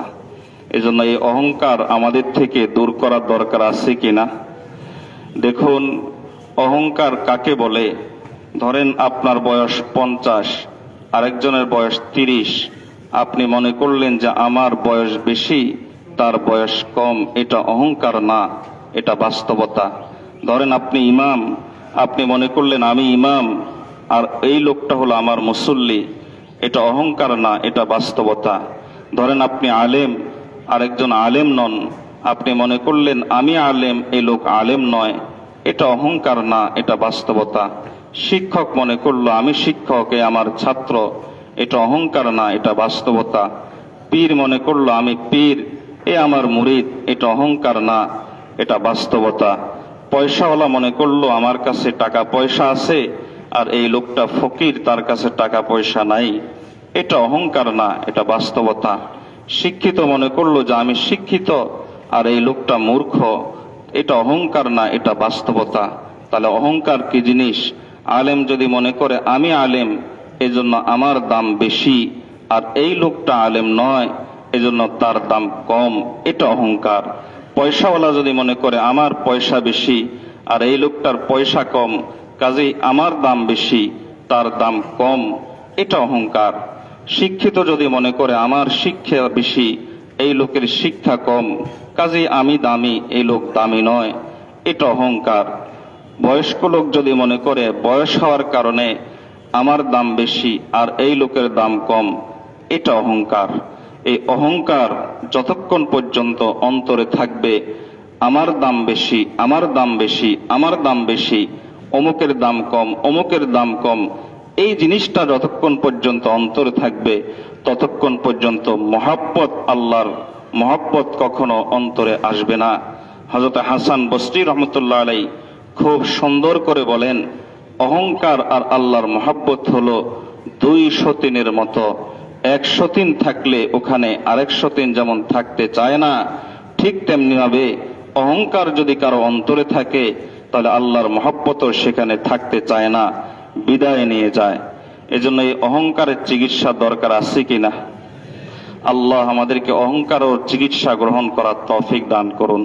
আজকে আপাতত ছোট্ট করে 3টা চিকিৎসা বলে যাব। এই 3টা চিকিৎসার উপর আমল করবো তো ইনশাআল্লাহ। এক নম্বর চিকিৎসা।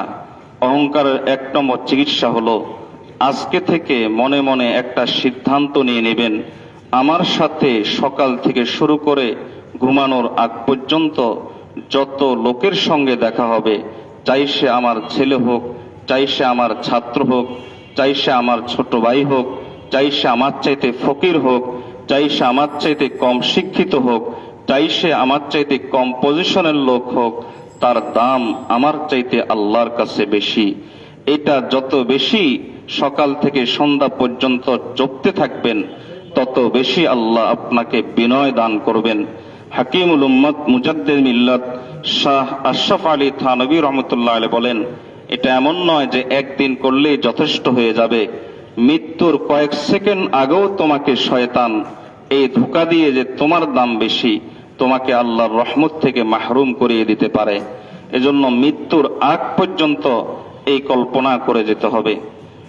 জগৎ বিখ্যাত মুহাদ্দিস আব্দুল্লাহ ইবনে মুবারক রহমতুল্লাহ আলাইহি মূলত এই চিকিৎসাটা দিয়েছেন। তারপর থেকে আমাদের আকাবির আসলাফ এই চিকিৎসার বিবরণ দিয়ে এসেছেন। আব্দুল্লাহ ইবনে মুবারক রহমতুল্লাহ আলাইহি ছিলেন জগৎ বিখ্যাত আলেমে দিন, উনার যুগের সবচেয়ে বড় আলেম ইমামে বুখারী রহমতুল্লাহ আলাইহির উস্তাদ। একবার তিনি গিয়েছিলেন ইরাকের রাক্কা নামক একটা শহরে। রাক্কা নামক শহরে গিয়ে শুনলেন এই এলাকায় একজন আবেদ আছে, ইবাদত গুজার আছে, মানুষ তার কাছ থেকে দোয়া দরুদের জন্য যায়। আব্দুল্লাহ ইবনে মুবারক রহমতুল্লাহ আলাইহি চিন্তা করলেন, আমিও তাহলে তার কাছ থেকে একটু দোয়া নিয়ে আসি। এটা ছিল তার বিনয়। এত বড় আলেম হয়ে একজন কোথাকার কোন সাধারণ দরবেশের কাছে যাচ্ছেন দোয়ার জন্য, এটা তার বিনয় ছিল। তিনি তার কাছে গেলেন, কিন্তু ওই দরবেশকে আল্লাহ তাআলা হেদায়েত দিবেন হয়তো এজন্য আব্দুল্লাহ ইবনে মুবারককে ওখানে নিয়ে গিয়েছিলেন। ওই দরবেশকে সালাম দেওয়ার পরে ওই দরবেশ আব্দুল্লাহ ইবনে মুবারক রহমতুল্লাহর দিকে চোখ তুলেও ভালো করে তাকায় নাই। ওখান থেকে আব্দুল্লাহ ইবনে মুবারক রহমতুল্লাহ চলে আসলেন। আব্দুল্লাহ ইবনে মুবারক রহমতুল্লাহ আলাইহিকে ওই দরবেশের মজলিসের একজন লোক চিনত, তাই তিনি ওই দরবেশের কানে কানে বলল, আপনি কি কাজটা করলেন? বলে, আমি আবার কি করলাম?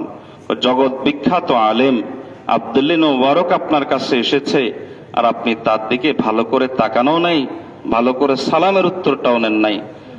তখন ওই ব্যক্তি বলল, তাই নাকি? গরিবের বাড়িতে হাতির পাড়া। এই কথা চিন্তা করে ওই লোক দৌড়ে গিয়ে পিছন থেকে আব্দুল্লাহ ইবনে মুবারক রহমতুল্লাহ আলাইহিকে ধরল। সোনালী যুগের মানুষ অল্পতেই নিজের ভুল ধরে ফেলেছেন, নিজের ভুল স্বীকার করে নিয়েছেন। এজন্য আব্দুল্লাহ ইবনে মুবারক রহমতুল্লাহ আলাইহিকে সালাম দিয়ে বললেন, হযরত, আমার ভুল হয়ে গেছে, আর আমার ভুলটা কি ধরনের ভুল এটা তো আপনি ভালো করে বুঝে গেছেন যে আমার অন্তর অহংকার আছে। আপনি আমাকে একটা চিকিৎসা দিয়ে যান, আমি মরণ পর্যন্ত এই চিকিৎসার উপর আমল করব। তখন আব্দুল্লাহ ইবনে মুবারক রহমতুল্লাহ তাকে বললেন, হ্যাঁ, চিকিৎসা হলো একটাই, ইজা খরাজতা মিন মানজিলিকা ফালা ইয়াকাউ নাযরাকা আলা আহাদিন ইল্লা তারা আন্নাহু খায়রুম মিনকা। যখনই তুমি ঘর থেকে বের হবা, বের হওয়ার পর থেকেই তোমার এই দুই চোখের নিচে যত মানুষ আসবে প্রত্যেকের ব্যাপারে একটা সিদ্ধান্ত নিয়ে নিবা যে এই মানুষটা আমার চাইতে আল্লাহর কাছে বেশি দামি, আমার দাম তার আল্লাহর কাছে তার চাইতে কম। ইমামে গাজালি রহমতুল্লাহ আলাইহি এই সুন্দর চিকিৎসাটাকে আরো সুন্দর করে খুলে খুলে বলেছেন, যারা আমরা সহজে বুঝতে পারি এবং আমল করতে পারি। ইমামে গাজালি রহমতুল্লাহ আলাইহি বলেন, মনে করো তুমি একজন বয়স্ক মানুষ, তাহলে তোমার চোখের সামনে যে লোকটা পড়েছে ওই লোকটার বয়স কম, তাহলে তুমি এভাবে চিন্তা করবা, আমার বয়স বেশি, এর অর্থ হলো আমার গুনাহ বেশি, আর এই লোকের বয়স কম, এর অর্থ হলো তার গুনাহ কম, গুনাহ করার সময় আমার মতো পায় নাই। মনে করো তোমার বয়স কম, তোমার চোখের সামনে পড়েছে একজন বয়স্ক লোক, তাহলে তুমি এভাবে চিন্তা করবা, এই লোকের বয়স বেশি, বয়স বেশি এর অর্থ হলো আমার চাইতে বেশি রমজান পেয়েছে, আমার চাইতে বেশি শবে কদর পেয়েছে, আমার চাইতে বেশি শবে বরাত পেয়েছে, আমার চাইতে বেশি আমল করার সুযোগ পেয়েছে, কাজেই তার দাম আমার চাইতে আল্লাহর কাছে বেশি। মনে করো তুমি একজন পয়সাওয়ালা, তোমার চোখের সামনে পড়েছে একজন গরিব মানুষ, তাহলে তুমি এভাবে চিন্তা করবা যে আমার পয়সা আছে, কিন্তু যার পয়সা আছে তার হিসাব বেশি, কাজেই আর এই লোকের পয়সা নাই, এই পয়সা নাই এর অর্থ হলো তার হিসাব কম, কাজেই তার দাম আল্লাহর কাছে বেশি। মনে করো তুমি একজন গরিব, তোমার চোখের সামনে পড়েছে একজন পয়সাওয়ালা লোক, তাহলে তুমি এভাবে চিন্তা করবা, আমি গরিব মানুষ, আমি সব ইবাদত করতে পারি না, আল্লাহ তাআলা আমার এই ভাইকে ধন সম্পদ দিয়েছেন, টাকা পয়সা দিয়েছেন, আমার চাইতে বেশি ইবাদত করতে পারে, যাকাত দিতে পারে, সদকা করতে পারে, দ্বীনের জন্য খরচ করতে পারে, কাজেই তার দাম আমার চাইতে আল্লাহর কাছে বেশি। মনে করো তুমি একজন আলেম, তোমার চোখের সামনে পড়েছে একজন সাধারণ মানুষ, তাহলে তুমি এভাবে চিন্তা করবা, এই লোকটা আলেম নয়, এলেম না থাকার পরে তারপর সে গুনাহ করে, আর আমি এলেম নিয়েও গুনাহ করি, আর এলেম নিয়ে গুনাহ করলে হযরত আবু দারদা রাদিয়াল্লাহু তাআলা বলেন আল্লাহ তাআলা তাকে 70 গুণ বেশি শাস্তি দিবেন। তো এই লোকটা এলেম নাই তাই সে গুনাহ করে, আর আমি এলেম নিয়ে গুনাহ করি, কাজেই তার দাম আমার চাইতে আল্লাহর কাছে বেশি। মনে করো তুমি একজন সাধারণ মানুষ, তোমার চোখের সামনে পড়েছে একজন আলেম মানুষ, তাহলে তুমি এভাবে চিন্তা করবা যে এই লোকটা আলেম, তার দাম আল্লাহর কাছে আমার চাইতে বেশি, কারণ এলেমের দাম আল্লাহর কাছে বেশি। এভাবে যদি আমরা প্রত্যেকের ব্যাপারে সিদ্ধান্ত নিয়ে নেই, ছাত্র শিক্ষকের ব্যাপারে, শিক্ষক ছাত্রের ব্যাপারে, বড় ভাই ছোট ভাইয়ের ব্যাপারে, ছোট ভাই বড় ভাইয়ের ব্যাপারে, শাশুড়ি বৌমার ব্যাপারে, বৌমা শাশুড়ির ব্যাপারে, ইমাম মুয়াজ্জিনের মুসল্লির ব্যাপারে, মুসল্লি ইমামের ব্যাপারে, কমিটি ইমামের ব্যাপারে, আর ইমাম কমিটির ব্যাপারে, প্রত্যেক পরিবেশে যদি আমরা এভাবে চিন্তা করি, তাহলে সমাজের মধ্যে কোনো বিশৃঙ্খলা থাকে না। আল্লাহ তাআলা বিনিময়ে অন্তরে মহব্বত, আল্লাহর মহব্বত দ্বারা ভরপুর করে দিবেন এবং অন্তর থেকে অহংকার দূর করে দিবেন। এজন্য আমরা এই চিকিৎসাটা গ্রহণ করব তো ইনশাআল্লাহ। অহংকারের 2 নম্বর চিকিৎসা, অহংকারের 2 নম্বর চিকিৎসা ছোট্ট করে বলে দেই, বেশি বেশি করে সালাম দেওয়া। দেখবেন নবীজির ভাষায় অহংকারে আগে সালাম দিতে পারে না, যেমন বাবা সালাম দিতে পারে না, বাবা হওয়ার অহংকার, পীর সালাম দিতে পারে না, পীর হওয়ার অহংকার, ইমাম সালাম দিতে পারে না, ইমাম হওয়ার অহংকার। সকল পীর নাম মাফ করেন, আল্লাহ মাফ করুক, কারণ হক্কানি পীর মাশায়েখ যারা, তারা সব সময় বিনয়ী হন, সব সময় অন্তরে আল্লাহর মহব্বত তারা এমন ভাবে ভরপুর করে রাখেন, কেবল তাদের অন্তরে আল্লাহর মহব্বত থাকে যে এমন নয়, বরং তাদের সামান্য সহবতে, 1-2 সেকেন্ডের সহবতে কেউ গেল সেও বিনয়ী হয়ে যায়। তো দেখবেন যে সাধারণ মানুষ অনেক সময় দেখা যায় যে ধনী গরিবকে সালাম দিতে পারে না, কেন? ধনী হওয়ার অহংকার। শ্বশুর জামাইকে পারে না, আবার স্বামী স্ত্রীকে পারে না, শাশুড়ি বৌমাকে পারে না, শাশুড়ি হওয়ার অহংকার। কিন্তু আমার আর আপনার নবী ছিলেন সব অহংকার থেকে মুক্ত, তাই তিনি ছোট বড় সকলকে সালাম দিতেন। নবীজি সাল্লাল্লাহু আলাইহি ওয়াসাল্লাম বলেন, আল বাদিউ বিসসালামি বারিউম মিনাল কিবরি, যে যত বেশি সালাম দিবে আল্লাহ তাআলা তাকে তত বেশি অহংকার থেকে মুক্তি দিয়ে দিবেন। এজন্য আমরা অহংকারের 2য় চিকিৎসাটাও নিভূত ইনশাআল্লাহ। 3 নম্বর চিকিৎসাটাও ছোট্ট করে বলে দিই। 3 নম্বর চিকিৎসা হলো হাকিমুল উম্মত মুজাদ্দিদে মিল্লাত আশরাফ আলী থানভী রহমতুল্লাহ আলাইহি বলেন, অহংকারের 3য় চিকিৎসা, অহংকারের একটা চিকিৎসা, এর চিকিৎসার সবচাইতে বড় জায়গা হলো টয়লেট, বাথরুম। বাথরুমে যখন বসবেন, আপনার পেট থেকে যখন নাপাক বের হবে, নাক ধরে রাখবেন গন্ধের কারণে, আপনি আপনার এই নাপাকি ধরে রাখতে পারেন নাই, আপনি উলঙ্গ হয়ে বসে আছেন, অসহায় হয়ে বসে আছেন, এটাই আপনার হাকিকত, এটাই আপনার ক্ষমতা। আপনি যত বড় ব্যক্তি হন, আপনার ক্ষমতা এর চাইতে বেশি না। জগৎ বিখ্যাত একজন তাবেঈ ছিলেন হযরত মুতাররিফ ইবনে আব্দুল্লাহ। একবার তিনি বাইতুল্লাহ তওয়াফ করছিলেন, এই সময় বাইতুল্লাহতে ঢুকলো ওই সময়ের মক্কার গভর্নর, মক্কার মেয়র, তার নাম ছিল মুহাল্লাব। ওই মুহাল্লাবের টাকর নিচে কাপড় ছিল। হযরত মুতাররিফ ইবনে আব্দুল্লাহ রাহিমাহুল্লাহ এটা দেখে তিনি মন্তব্য করলেন যে আল্লাহর ঘরের ভিতরে এটা কি ধরনের চালচলন, টাকর নিচের কাপড়, এটা তো অহংকারের আলামত, এটা কি ধরনের চালচলন। তখন ওই মুহাল্লাব আর নিজেকে সংবরণ করতে পারেন নাই, অহংকারী ছিল। তেড়ে এসে তখন মুতাররিফ ইবনে আব্দুল্লাহকে বললেন, চিনো আমি কে? মুতাররিফ ইবনে আব্দুল্লাহ তখন খুব ঠান্ডা গলায় চমৎকার করে বলেন, হ্যাঁ চিনি তো, আপনি কে? আউয়ালুকা নুতফাতুম মাদিরা ওয়া আখিরুকা জিফাতুন কাদিরা ওয়া আনতা বাইনা যালিকা তাহমিলুল আজিরা, যা আপনার শুরুটা হলো এক ফোঁটা নাপাক পানি, শেষটা হলো একটা দুর্গন্ধময় লাশ, আর মাঝখানেরটা হলো কিছু নাপাক বহনকারী দেহ। এই ছাড়া তো আর আপনি কেউ না, এই তো আপনি। হাকিমুল উম্মত বলেন, যত বড় ক্ষমতাধর লোক হোক না কেন, যদি সে তার এই হাকিকতটা চিন্তা করে, আমার শুরুটা এক ফোঁটা নাপাক পানি, শেষটা একটা দুর্গন্ধ লাশ, মাঝখানে কিছু নাপাক বহন করছি, একটা ছোট্ট ভাইরাস আক্রমণ করলে বিছানা ধরে ফেলি, পিঠের মধ্যে পিঁপড়া চলে গেলে ধরতে পারি না, দুঃখের সংবাদ শুনলে চোখের পানি রাখতে পারি না, সুখের সংবাদ শুনলে চোখের পানি রাখতে পারি না, সামান্য একটা ধাক্কায় পড়ে যাই, একটু পরিশ্রম করলে হাঁপিয়ে উঠি, এই তো আমি। আমার কিসের এত অহংকার? এভাবে যখন আমি আমার হাকিকত নিয়ে, আমার বাস্তবতা নিয়ে চিন্তা করব, তাহলে আল্লাহ তাআলা ধীরে ধীরে অন্তর থেকে অহংকার বের করে দিবেন। আল্লাহ আমাদেরকে আজকে যে দুইটা বলেছি, এই দুইটার উপর আমল করার তৌফিক দান করুন, এই দুইটা বাধা দূর করার তৌফিক দান করুন। আরো যে সমস্ত বাধা আছে আল্লাহর মহব্বতের পথে, ওই বাধাগুলো আল্লাহ আমাদের অন্তর থেকে দূর করার তৌফিক দান করুন। ওয়া আখিরু দাওয়ানা আনিল হামদুলিল্লাহি রাব্বিল আলামিন। সময় শেষ, এজন্য কথা ছেড়ে দিলাম। দোয়া চাই আমিও এই রোগী, আল্লাহ যেন আমাকেও এই রোগ থেকে মুক্তি দান করেন। দুনিয়ার লোভ আর অহংকার, এই রোগ আমার মধ্যেও আছে, আল্লাহ যেন আমাকেও এ থেকে হেফাজত করেন। আমিও মুসাফির হিসেবে আপনাদের জন্য দোয়া করব, আল্লাহ যেন আপনাদেরকেও হেফাজত করেন। ওয়া আখিরু দাওয়ানা আনিল হামদুলিল্লাহি রাব্বিল আলামিন।